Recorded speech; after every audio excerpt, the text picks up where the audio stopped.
ایک عرب مسلمان لڑکی لندن میں زیر تعلیم تھی۔ ایک دن وہ اپنی سہیلی کے ساتھ کسی تقریب میں گئی۔ کوشش کے باوجود وہ وہاں سے جلدی نہ نکل سکی۔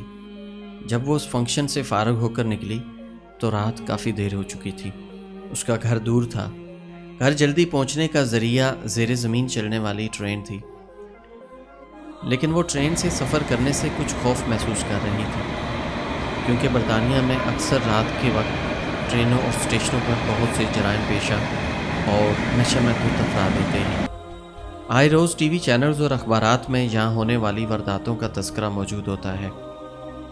چونکہ اس لڑکی کو زیادہ دیر ہو چکی تھی اور بس کافی وقت لے سکتی تھی، اس لیے اس نے بہت سے خدشات اور خطرات کے باوجود ٹرین میں جانے کا فیصلہ کر لیا۔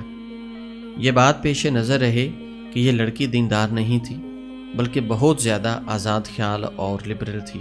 جب وہ اسٹیشن پر پہنچی تو یہ دیکھ کر اس کے جسم میں خوف کی ایک لہر سی دوڑ گئی کہ اسٹیشن بالکل سنسان ہے، صرف ایک شخص کھڑا ہے جو حلیہ سے ہی جرائم پیشہ لگتا تھا۔ وہ انتہائی خوف زدہ ہو گئی۔ پھر اس نے ہمت کر کے خود کو سنبھالا، قرآنی آیات کا ورد کرنا شروع کر دیا۔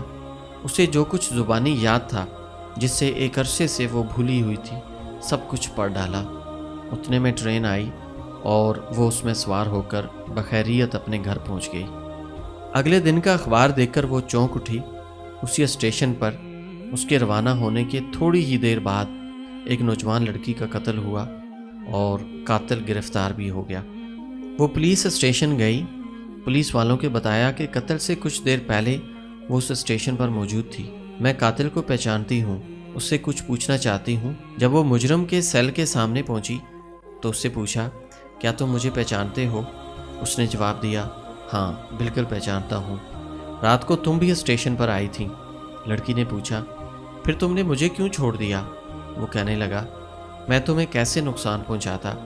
تمہارے پیچھے تو 2 انتہائی صحت مند اور قدآور باڈی گارڈ تھے۔ یہ سن کر لڑکی حیران ہو گئی۔ اسے یقین ہو گیا کہ قرآن کی آیتوں کا ورد کرنے کی وجہ سے اللہ تعالیٰ کی طرف سے اس کی حفاظت کی گئی۔ وہ واپسی پر اللہ تعالیٰ کی تشکر اور احسان مندی کے جذبات سے مغلوب تھی۔ اللہ کی مدد اور نصرت پر اس کا بھروسہ مزید بڑھ گیا تھا۔ خواتین و حضرات، اگر ہم اپنے دل کی گہرائیوں سے اللہ کو پکاریں اور اللہ تعالیٰ کی تائید و نصرت پر بھروسہ رکھیں تو ہم اللہ کی رحمت سے کبھی محروم نہیں رہیں گے۔ اگر آپ کو یہ ویڈیو پسند آئے تو اس کو شیئر ضرور کیجیے گا۔ ہو سکتا ہے آپ کے ایک شیئر سے یہ بات کسی کے دل میں اتر جائے۔